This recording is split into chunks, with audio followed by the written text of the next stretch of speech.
Acknowledge it's, making a full-on VR experience is not it's not done on a small budget. It requires sort of money and resource. And are there kind of creative ways that people can get started?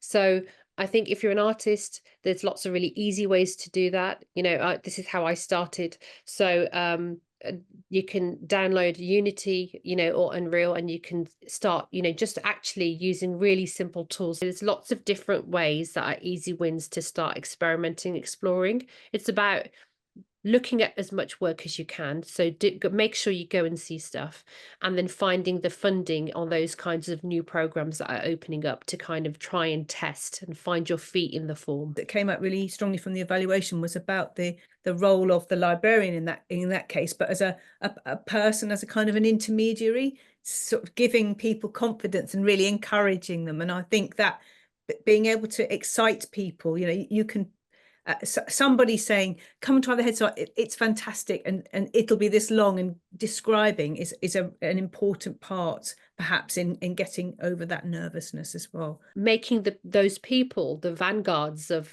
putting people into that experience, and making them confident is just as important as then actually allowing that audience member to feel confident that they're about to embark on something completely new. This was probably one of the best examples of empathy, and how an increased empathy, I call kind of VR the empathy engine. I think it had been called the empathy machine, but I prefer alliteration. So a brilliant example of how this raised empathy can really kind of strike a chord with people and take you to places that you wouldn't ordinarily go. This is in Uganda, and it's, kids who had been kind of recruited for war. And it's, heartrending, and it's just incredible to see all that. And it's one of the first films I saw in VR with a headset where I thought, yeah, I can see us doing a lot more of this in the future. We thought there's still a lot of people who can't see shows, whether that be geographical, because shows are too big to go to certain areas, whether it be physical,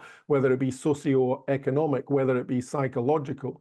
There's a lot of reasons why a VR experience brings the theatre to people. It's never going to replace live theatre or anything like that, but it's a way for people to experience theatre and shows that they might not ordinarily have. We're going to start, won't we, by sort of trying to demystify some of the jargon around immersive sound. What are the words you hear, and what do they actually mean? I think that a lot of these terms have become almost like they're used so interchangeable, immersive, interactive, experiential, and these terms. But I think if I focus on sound, because I know Harmeet and Kelman have covered a lot more around the general VR lingo, the sound recording technique they're likely to use there is ambisonic. This is 360-degree sound. Dial it down a notch and you start hearing about things like binaural. It's basically like if you want to, zhuzh up a stereo experience, like some footsteps walking behind you in a horror podcast. And that's me simplifying what is a very complex kind of area, but those are the key terms that you're going to come across if you're delving into immersive sound. Where are you seeing all these techniques being used? It's not new, is it, necessarily? Classical orchestras are really intrigued about this, allowing that experience for the audience to really be amongst the music, to feel that in a different way. Sport as well, we saw in the pandemic when fans weren't able to go to stadiums. So this idea, another term which is coming up again and again, is about personalized listening experiences. Health and well-being as well. We're seeing about meditations, binaural beats. Headspace have just launched that in the last couple of weeks. Digital mental health is a massive area of development that's happening, especially when it comes to sound. I think what I would say is that, everything is still in early adoption. So it's all up for grabs. We are experimenting. We do not, we haven't written the playbook.